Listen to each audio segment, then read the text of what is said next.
Solo me puedo considerar un ganador cuando hay otros que están por abajo mío. El otro me aparezca potencialmente como un enemigo. Una vez que se separa un sector de la población que es perdedor absoluto, hay que reconocerlo como no semejante. Entonces ya no tenemos únicamente gente que tiene distintas posibilidades de acceso en su derecho a la salud y a la vida, sino que tenemos también personas cuya vida vale menos que la vida de otras. Todos los días nos están bombardeando para que pensemos así. Por eso, todos los martes de 19 a 20 por Radio Comunitaria de la Azotea, hacemos Sanos de la Azotea, un programa de salud con idioma popular.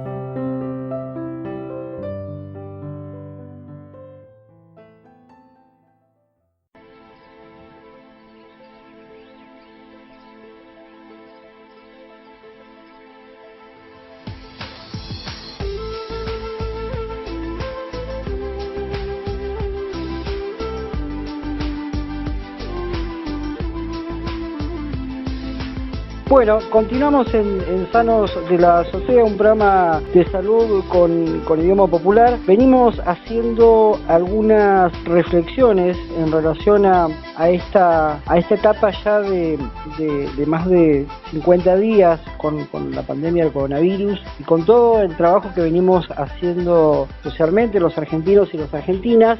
Vamos a charlar unos minutos con Mario Burgos, psicólogo, epidemiólogo, integrante de la Comisión de Salud del Instituto Patria, también docente, con mucha experiencia en lo comunitario. Mario, en principio, saludarte, agradecerte por la comunicación, compartirles a quienes nos escuchan que has publicado un trabajo que es muy interesante, un documento titulado La cuarentena y el recurso social y comunitario, donde vas desglosando distintos aspectos de toda esta etapa y de lo que en cierta medida se viene y qué cosas habría que mejorar, qué cosas salieron bien. Bueno, preguntarte, arrancar en principio, qué incidencia viene teniendo en la subjetividad colectiva todo este proceso que venimos viviendo.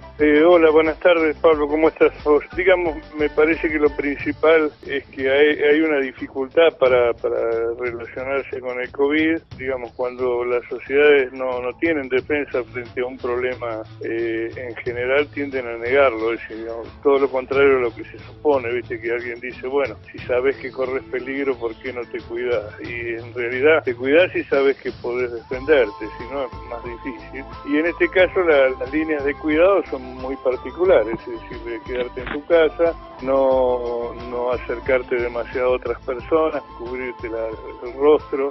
Son todas situaciones que, bueno, nos ha costado, en general la gente las ha adoptado, pero bueno, tiene que haber mensajes claros de que estamos en una situación muy compleja. En algunos momentos hay titubeos, hay una tendencia a minimizar la situación y en realidad nos estamos acercando a un momento en el cual se van a multiplicar los casos, se van a multiplicar y cualquier descuido puede llegar a que esa multiplicación afecte a toda la comunidad. También es importante eso, charlarlo y hablarlo, en el sentido de que si yo me infecto, no es un problema mío, es un problema de mi familia, mi barrio, mis lugares de referencia. Es decir, una persona infectada puede ser una cantidad enorme de personas infectadas.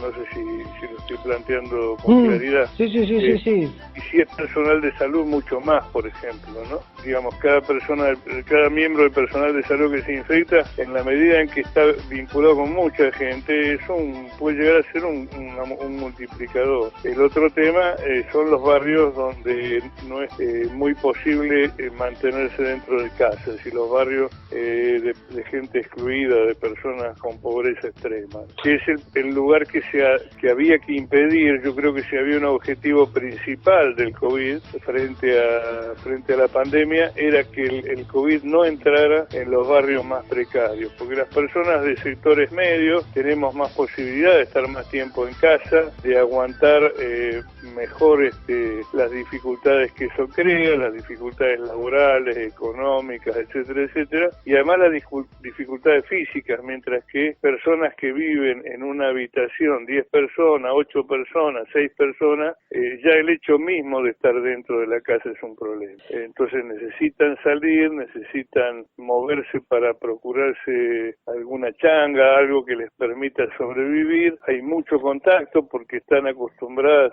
digamos, hay una cultura del contacto porque así han sobrevivido estas personas, ayudándose mutuamente. Yo te doy un poco de azúcar, pásame un poco de harina, cuídame los chicos, te cuido los chicos, hoy tengo una changa, por favor, fíjate qué pasa en mi casa. Es decir, todo esto es habitual, digamos, que no es habitual tanto en los sectores medios. Por lo tanto, cuando el COVID entró a las villas en la ciudad de Buenos Aires, tenemos una aceleración que yo había anticipado en ese documento, ¿no? Es decir, si el COVID cruza la barrera de la pobreza, vamos a ir a duplicar la infección cada 10 días, no cada 20, 25, como estaba procurando el gobierno nacional. Así que te planteo el problema psicológico, pero también está el problema epidemiológico. Mario, en esto que vos planteas, claramente las estructuras vinculares son totalmente diferentes en una clase media a una clase más popular, ¿no? Como en las villas y en los lugares más de más dificultades en el país. Y una cosa que quiero como retomar un poquito, es esta noción de riesgo, ¿no? Vos, en cierto modo, lo que planteás es que esta noción de riesgo la hemos perdido un poquito, nos hemos olvidado en qué momento estamos como sociedad. Sí, un poco, creo que lo resumió, pero muy bien, fue Pedro Can hace unos 10 días, 15 días, cuando dijo, estamos siendo víctimas de nuestro éxito, ¿no? Es decir, la cuarentena es exitosa y entonces cuesta demostrar que es necesario mantenerla. Parece una locura, pero es así. Digamos, si acá tuviéramos escenas como las escenas de Manaus o las escenas de Nueva York, las fosas comunes y todo ese tipo de actuaciones terribles, probablemente habría poco que explicar a propósito de por qué no hay que pisar la calle. Pero como realmente no hay todavía un proceso muy acelerado de la infección, es más difícil fundamentarlo, digamos, que es necesaria la cuarentena. Es decir, hay que pensar un rato para decir, estamos así porque hacemos cuarentena, digamos, ¿no? Fíjate que ayer, por ejemplo, veía un video de un barrio muy precario del municipio de Lanús y realmente no había movimiento en la calle. Claro, es decir, en ese barrio ya han visto lo que ha pasado en la Villa 31, lo que han pasado en la 1, 11, 14 y la gente, a pesar de que no está en capital, está cerca, son 15 minutos de viaje, la gente ya empieza a decir, bueno, no salgamos, incluso cuando los periodistas era un operativo sanitario, ¿no? Y la gente explicaba, decía, no, mire, digamos, ¿por qué no no está vacunado? Y no, porque no quiero ir a la salita, no quiero arriesgarme, y así, digamos. Hay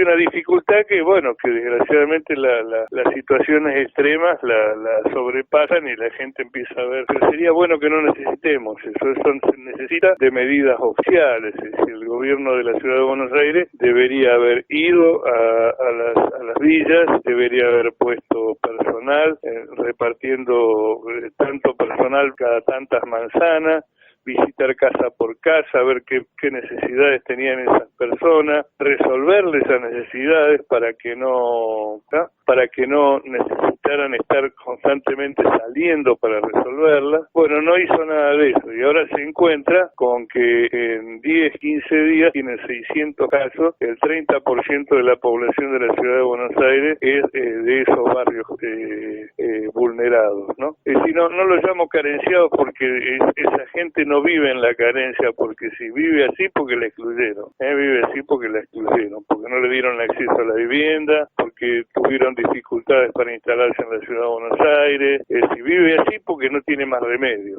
¿no? No es que viva así porque, digamos, porque son vulnerables, viste que se usa mucho la palabra vulnerable. Vulnerables somos todos, y más frente al COVID. Pero esa gente es pobre por las condiciones que hay en la ciudad de Buenos Aires, donde cada vez más hay que tener dinero en el bolsillo para poder vivir. Estamos escuchando a Mario Burgos, psicólogo, epidemiólogo, docente, integrante de la Comisión de Salud del Instituto Patria, tratando de reflexionar sobre este proceso de más de 50 días de esta cuarentena y algunas situaciones y dificultades que estamos teniendo. Mario, una cosa que quiero preguntarte es en relación a esta construcción de subjetividad colectiva de los medios de comunicación social y también por ahí poder pensar la comunicación política, ¿no? Desde el Estado Nacional con esta dificultad que vos nos traés de cierto relajamiento, ¿no? Que incluso los medios más opositores fue la estrategia fuerte en estas semanas y que nosotros y aquellos que estamos vinculados a la comunicación lo vimos, ¿no? En el andar diario cotidiano, ¿no? Nosotros estamos en Mar del Plata, de comentarios que evidentemente influyen en la subjetividad más de lo que a veces creemos que ocurre. Sí, de hecho, sí. Vos fíjate, ¿cuándo fue la fecha? Yo creo que se fijó para el 24 de marzo, la próxima fecha de evaluación. Sí, 24 de mayo. Claro, cada vez que nos vamos acercando a la fecha de evaluación, el 99% de los medios, ya no el 90%, porque incluso medios que no son opositores recalcitrantes al gobierno, empiezan a hablar de la flexibilización. Es automático, digamos, es una cosa... Y insisten y te empiezan a plantear problemas, inventan patologías, es decir, chicos que han estado tanto tiempo privados de estar con sus padres porque las condiciones actuales de vida hacen que prácticamente los chicos vean a los padres antes de irse a dormir, de golpe pueden estar con ellos y sin embargo ahí empiezan a aparecer periodistas, opinólogos hablando de traumas, que los chicos van a quedar traumados para toda la vida si se quedan dentro de sus casas, toda una serie de construcciones que tienen que ver con presionar para relajar. Y eso en algunos gobiernos se logra, porque digamos, el gobierno de la ciudad de Buenos Aires relaja la cuarentena justo cuando empieza a explotar, digamos, el contagio. Es una locura, pero sucede así. Entonces, el tema es que realmente sí hay una presión que además me parece que tiene objetivos diferentes, ¿no? Es decir, por un lado hay todo un empresariado que no le interesa si hay muertos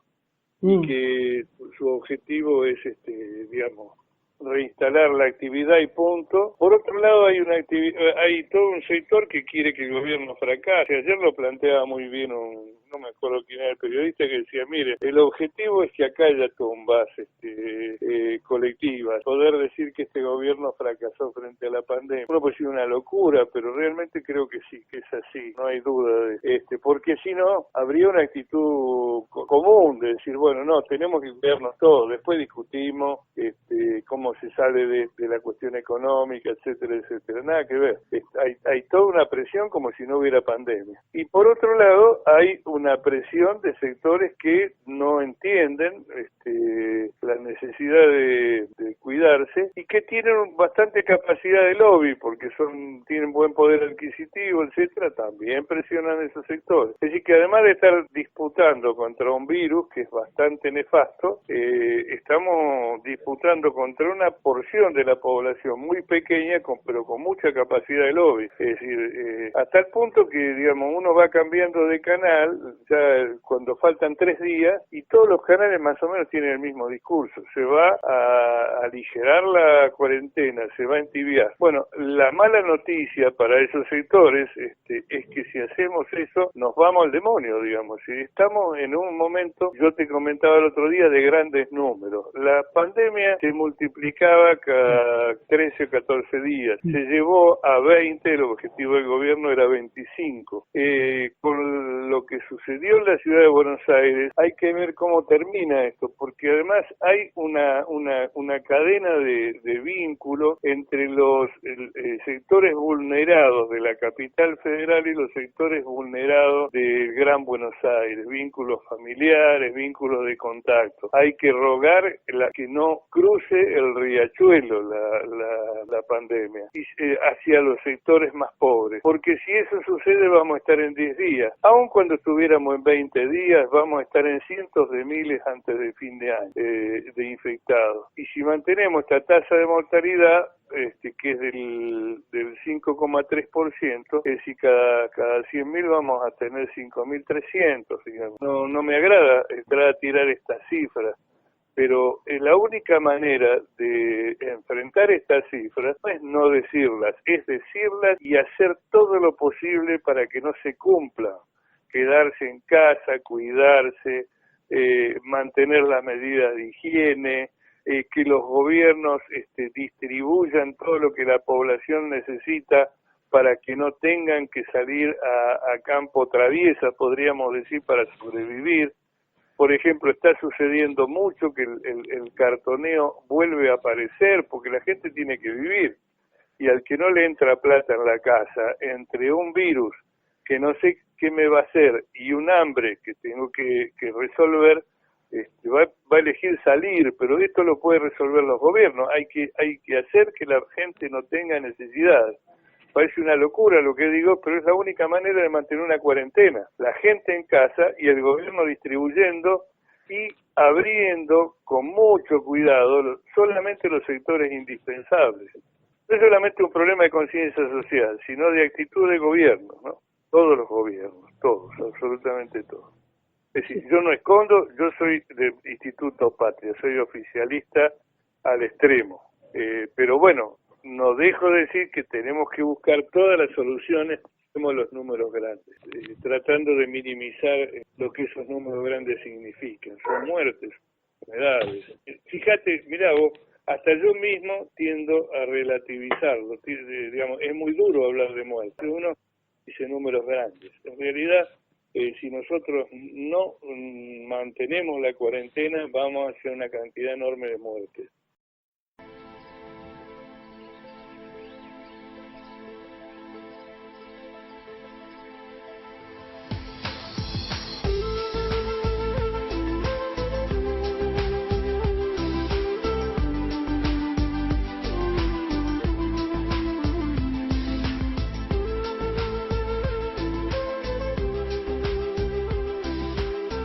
Mario, lo que quería preguntarte es que en torno a lo que vos vas detallando, hay dos cuestiones, ¿no? Una, por un lado, esta noción de tiempo, ¿no? que nos toca compartir en este momento, y otra que nosotros lo hemos tratado de poner en reflexión en estos días, es la ansiedad, ¿no? La ansiedad.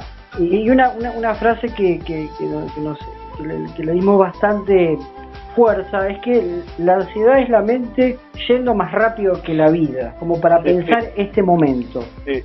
¿Cómo lo podemos construir eso en términos psicológicos, ¿no? Este tema, la mente yendo más rápida que la vida, pero sin entender la vida. Es decir, yo tengo 69 años, tengo sobrepeso, estoy medio gordón, digamos, así que a pesar de que camino rápido, no camino tan rápido. Es decir, el promedio de kilometraje para una persona que camina normalmente son 5 kilómetros por hora. Si yo me pongo ansioso porque tardo 7 kilómetros por hora, no es porque mi mente va más rápido que la realidad, es porque yo no acepto que tengo sobrepeso y tengo 69 años.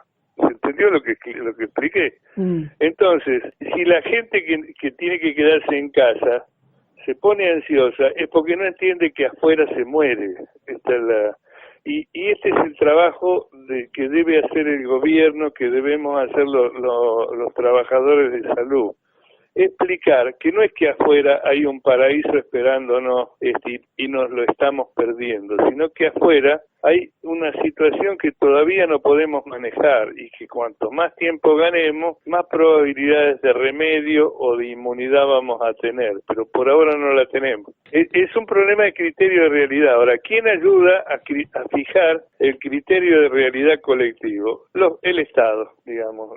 Uno puede trabajar sobre el criterio de realidad propio, el criterio de realidad familiar, por ahí alguno más cercano, pero para la gran población, el que da criterio de realidad es el gobierno. Si el gobierno dice, miren, esta es la realidad, si siguen estos números, Para el 24 de mayo vamos a tener 9.800 infectados. Para, pongámosle, 14 días después, vamos a tener 19.600. Y para 14 días después vamos a tener 39.200. Y así sucesivamente. Bueno, todos empezamos a notar que las cosas están difíciles, aunque parecen más fáciles. Esto es como empezar a jugar con el Barcelona, y estás jugando con el Barcelona 2 minutos y no te metieron un gol. Y vos decís, uy, la llevo fácil, pero es porque pasaron 2 minutos nada más. En este caso estamos en los 2 minutos de la pandemia, aunque parezcan 40, 60. Yo empecé una semana antes, así que me olvidé, ya creo que llevamos 50 días, ¿no? Qué interesante, ¿no? El tema de la comunicación, ¿no? Tan importante en el campo de la salud, en el campo de la salud mental, y en esta construcción mediática tan amplia que tenemos, ¿no?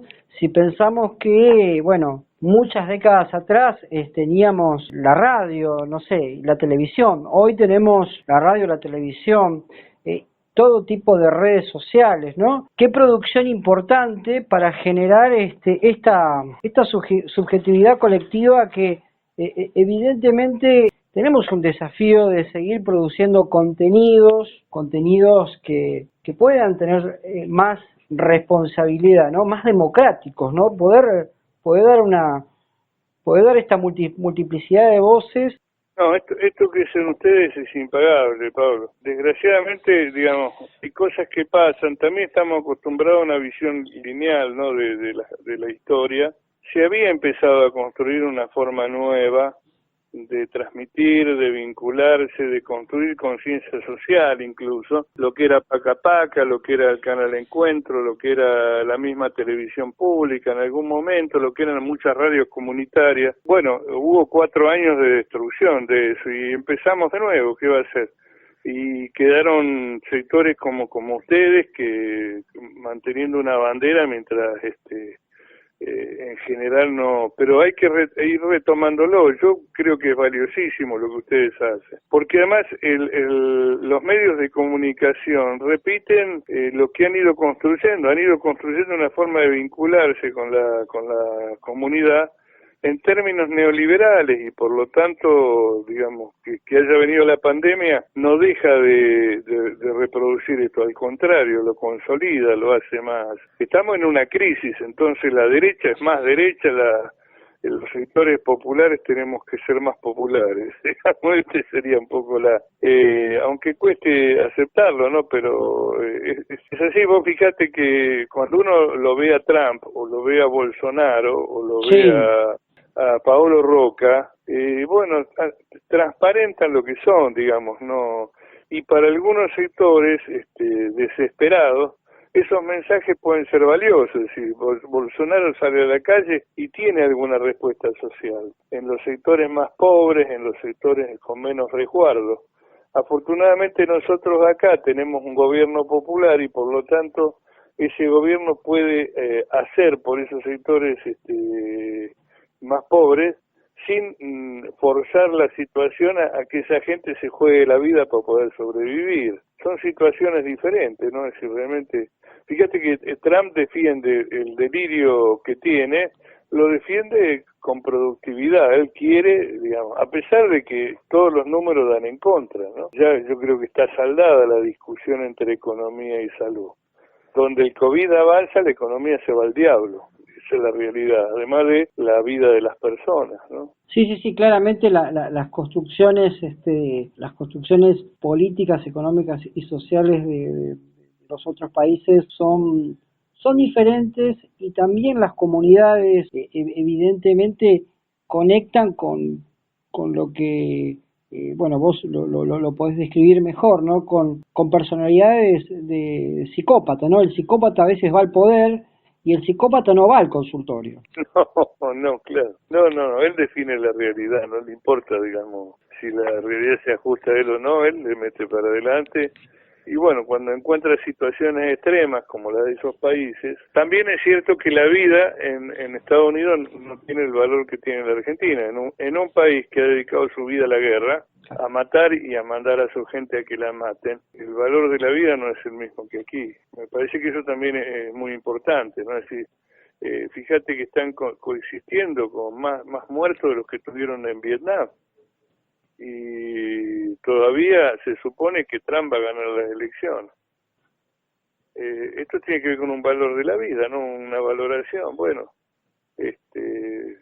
digamos, todavía podés ver que un grupo de fascinerosos se metan o se pongan la escalinata de la casa de alguna gobernadora y la quiera echar porque no lo deja andar por la calle. Son situaciones muy particulares. En todo caso sirven para transparentar lo que son esos países que siempre nuestros sectores dominantes nos pusieron como ejemplo. Son sociedades salvajes, digamos. Sí. Lo cual no habla mal de sus pueblos, no hay gente valiosísima, artistas, escritores, personas que van todos los días a trabajar y no joroban a nadie, pero hay una mentalidad que realmente no hay nada que envidiar, ¿no? de esas sociedades. Y en Brasil, ¿cómo lo ves, no? Porque Brasil tiene una construcción subjetiva social que, bueno, se ve claramente que es diferente, ¿no?, a nuestro pueblo argentino. Sí, de todas maneras yo creo que Brasil plantea otro problema, que es que las decepciones son peores que las derrotas, ¿no? Me parece que el Bolsonaro es la expresión de una derrota popular, pero una derrota popular que tuvo que ver con la misma política del sector popular que gobernaba, digamos, ¿no? Es decir, hay una decepción social muy grande, no hay nadie, salvo Lula, el resto, es decir, el Partido del Trabajo prácticamente no existe como expresión, digamos. Digamos, no se ve que Bolsonaro discuta con alguien que no sea Lula. Digamos, no hay el Frente de Todos, no hay el peronismo, no hay todo lo que se fue, digamos. Macri tuvo que amacarse 4 años contra una oposición social y popular que lo derrotó. Pero esa oposición empezó antes de que asumiera, digamos. Me parece que hay una cosa que valorar. Si Cristina hace un acto cuando se va y es un acto de campaña de triunfo, digamos. Sobre esa base uno puede construir una oposición. Ahora, si uno entra en un proceso de achatamiento y de falta de respuesta política como la que tuvo el PT, bueno, necesariamente se llega a una situación como esta, donde frente a las creencias que despierta Bolsonaro no hay otras creencias que se opongan con la misma fuerza, digamos.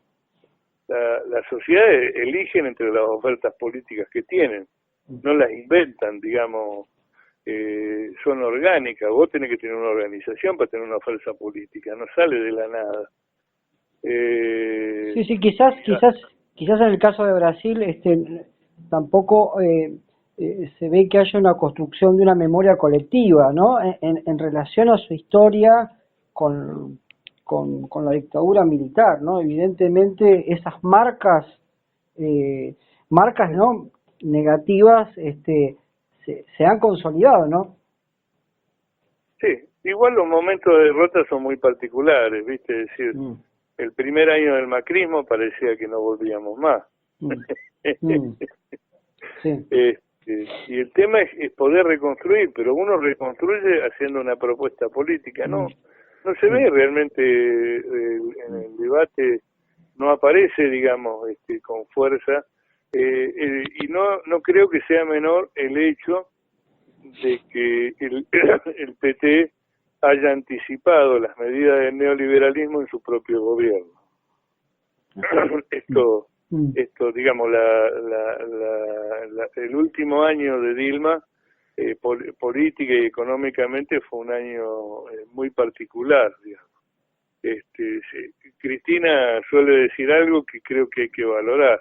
Me pueden acusar de muchas cosas, no de tomar, pero nunca de tomar medidas que joroben a la gente.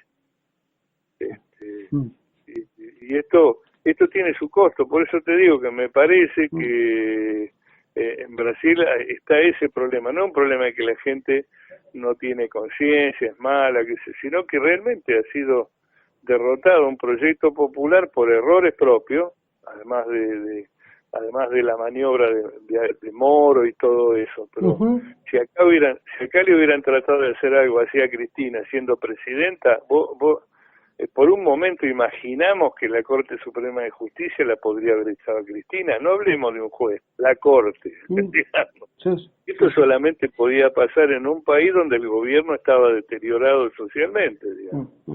Mario, lo último que quiero compartir, vos tenés mucha experiencia en lo comunitario, sos discípulo de Florian Ferrara y toda aquella experiencia, ¿no?, en el territorio, en el cara a cara con el pueblo, en asambleas. ¿Qué te parece que se puede hacer en relación a lo que está pasando en Capital con las villas, ¿no?, con los sectores que están con más complicaciones en este momento puntual? No, creo que en este momento hay que dividir el territorio en sectores y de cada sector ocuparse un equipo de salud que esté disponible todo el tiempo, es decir, que tiene que ser más de uno por cada área, que recorra todo el tiempo el territorio, que las personas infectadas se evalúe la posibilidad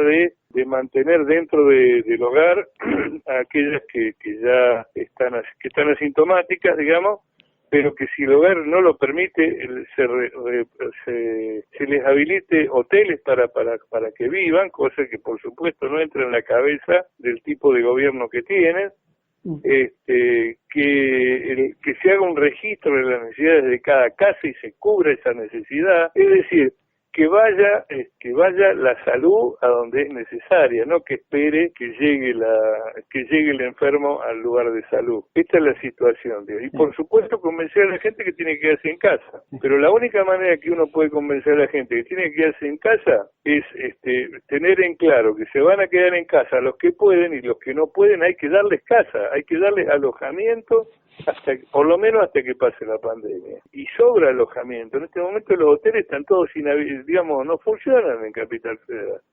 Por lo tanto sobran. Eso es lo que me parece que hay que hacer. No hay ninguna cosa mágica, equipos de salud. Y además hacer un control estricto de que ese equipo de salud cumple las normas de bioseguridad uno por uno. Porque también tenemos que garantizar que no se nos enfermen los trabajadores de salud, porque son finitos, igual que la máquina.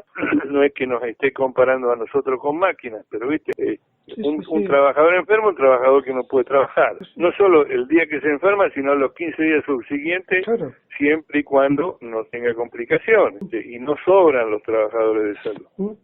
Pero bueno, eso es lo que hay que hacer, hay que ir a los barrios, y ya se sabe todo el mundo cuáles son los barrios. Además, la población en situación de pobreza extrema en la ciudad de Buenos Aires es un bajo porcentaje de todos los habitantes, es decir, pero hay vinculaciones. Esa población se infectó por contacto con sectores medios altos que volvieron de viaje, como personal doméstico. Esto ya se sabe que es así. Ahora, así empezó. Ahora ya replantearse eso es para la epidemiología histórica. Bueno, ya sabés para la próxima que para lo actual hay que ir a los barrios, hay que estar en los barrios y resolver los problemas de los barrios. Lo otro que hay que hacer en Ciudad de Buenos Aires, pero que es un crimen, es criminal que no lo hayan hecho a mediados de marzo, es hacer un control de todos los geriátricos, de todos los lugares de convivencia obligada. Los geriátricos, los internados, los manicomios. Es decir, todo eso ya debería estar controlado. El gobierno ya debería haber puesto blanco o negro sobre blanco, como se quiera, Bueno, estos lugares están adecuados al control del COVID. Estos lugares hay que mejorarlos, estos lugares hay que cerrarlos. Todo esto ya se tendría que haber hecho a lo sumo en la primera semana de abril. Es criminal que hayan llegado al nivel de infecciones que están teniendo. Es criminal. No hay ninguna justificación para que la semana pasada o la semana anterior o la anterior un geriátrico provoque una multiplicación de infecciones porque funciona no adecuadamente a cuidar a las personas que están alojadas ahí. Tienen que hacerlo, eso tiene que ser permanente. En Buenos Aires, en Mar del Plata, en todas partes. ¿No? Todo. Así que no es gran cosa lo que hay que hacer, pero hay, digamos, en el sentido de pensarlo, pero hay que hacerlo. Hay que ir a los barrios, hay que ir a los lugares de convivencia obligada, hay que ver cómo se garantiza la producción de lo básico, cómo se le explica a las personas que en este momento probablemente falte champán o falte cigarrillo o falte whisky, digamos. No tenemos por qué tilinguizar. La otra vez lo planteé por ahí en un texto que no hay por qué tilinguizar la epidemia. Es una epidemia, estamos en una guerra, digamos, en la guerra poca gente se quejaba porque faltaba caviar. No, hay que producir todo, qué sé yo, pero si hace 6 meses teníamos una caída productiva que daba miedo y no había COVID en la Argentina. Hagámonos cargo de eso, digamos. Estábamos pero terriblemente mal y no había COVID. Ahora al contrario, hay un gobierno que está atendiendo cosas que no se atendían. ¿Qué estamos? En mayo, hace 6 meses gobernaba Macri. Peor que eso, realmente. Entonces creo que todo eso debe transmitirse, además de verse. Mario, te agradecemos mucho por la comunicación, compartir algunas reflexiones desde la subjetividad colectiva, pero también desde lo epidemiológico, también de posibles acciones comunitarias que no se están realizando. Vos compartías algo en Capital, pero acá también en Mar del Plata tenemos algunos problemas también bastante importantes con los hogares de convivencia, tanto geriátricos como algunos problemas en algunos lugares, dispositivos de salud mental. Será ahí hasta la próxima y a ver qué podemos ir construyendo en toda estos días que se vienen. Bueno, cada día es un desafío nuevo, porque claramente cada región es distinta del país y también las decisiones políticas. Bueno, muchas gracias, Pablo, por estos minutos y por todo el trabajo que hacen ustedes. Un saludo a todo el equipo, la verdad que son valiosísimos. Un gran abrazo. Un abrazo.